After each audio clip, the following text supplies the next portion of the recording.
हिंदी और इंग्लिश के अलावा मुझे कुछ समझ नहीं आता कोई लैंग्वेज, तो मैंने एक केडी नाम से एक मूवी है उसको देखा कन्नड़ा लैंग्वेज में। सब टाइटल भी नहीं मिला मुझे, लेकिन मैंने देखा। देखने से भी समझ में आ जाता है कि हाँ मूवी कैसी है, किस तरह की, क्या चल रहा है। ध्रुवा सर्जा की केडी मूवी देखी, जो जिस मूवी में भाई वो एक्टिंग कर रहा है उससे बस यही समझ में आ रहा था मुझे कि ये पागल बना रहा है ऑडियंस को और हमें भी। मतलब इस मूवी देखने के बाद आप मेंटल हेल्थ के थोड़े शिकार हो जाओगे। अरे क्या बनाया ये मूवी में, समझ नहीं आ रहा है। मतलब उसका उम्र देखो भाई, एज देखो, और उससे तुम एक्टिंग करवा रहे हो बच्चे बनने की, और वो सही से कर भी नहीं पा रहा है। कि मुझे मतलब एंजाइटी फील हो रहा है। मुझे लग रहा है कि साल क्या ही बताऊं, मैं कुछ ज्यादा नहीं बोलूंगा। कुल मिला कहा जाए ना भाई, मूवी कैसी है उसके बारे में बात करते हैं। मूवी का सिर पैर पूछ कुछ समझ नहीं आता है। आपको जाना है, मूवी देखना है और चले आना है। आपको ये सोचना है कि मैंने बस अपने 3 घंटे जो हैं वो बहुत खराब कर दिए और जो पैसे है वो बर्बाद कर दिए। मैं थोड़ा मेंटल हेल्थ का शिकार बन के आ गया हूँ टाइम के लिए, ऐसा आपको फील करके जाना पड़ेगा। मूवी बहुत ही बकवास है, पहले बता देता हूँ। अगर आपको देखना है नारियल छीलने का कलाकारी देखना है कि नारियल कैसे छीला जाता है, वो चीज़ आप जाके देखोगे मूवी में।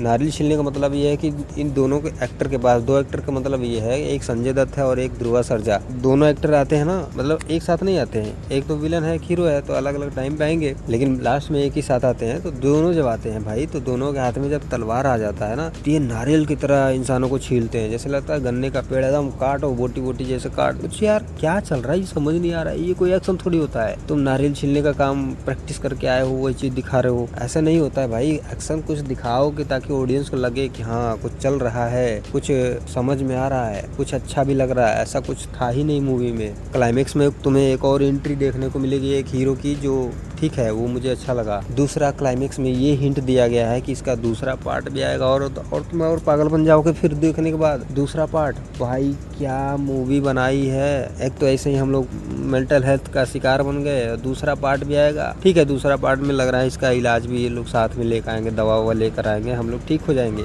मैं टोटली इस फिल्म से एग्री नहीं हूँ कि पब्लिक ऑडियंस जो भी जाए देखने, मत जाओ भाई। अगर तुम्हें जाना है देखने तो जाओ, ठीक है, मैं नहीं मना करूंगा, लेकिन मेरे हिसाब से तो नहीं जाना चाहिए। ध्रुवा सर्जा की एक्टिंग बहुत ही बकवास है, यहाँ पे कुछ भी अच्छा नहीं मिलेगा आपको। नारियल छीलने का काम चल रहा है, बस तलवार से काटो बीटो, एकदम कुछ भी कर दो, कुछ समझ नहीं आ रहा है। बाकी पुलिस का सिनेरियो यहाँ पर बहुत ज़्यादा है, लेकिन ये किसी काम का नहीं है। और संजय दत्त की एक्टिंग भाई हर मूवी में एक ही जैसा होता है, तो यहाँ भी आपको ऐसे ही देखने को मिलेगा। बाकी और कुछ भी नहीं है। क्लाइमेक्स में आपको थोड़ा सा ट्विस्ट मिलेगा दूसरे पार्ट के लिए, वो ठीक है, लेकिन मुझे लगता है कि मूवी किसी को नहीं देखना चाहिए। और देखना है तो जाके देख सकते हो आप अपना सर दर्द बनाने के लिए। ठीक है, मिलते हैं अगली वीडियो में, तब तक के लिए धन्यवाद, नमस्कार।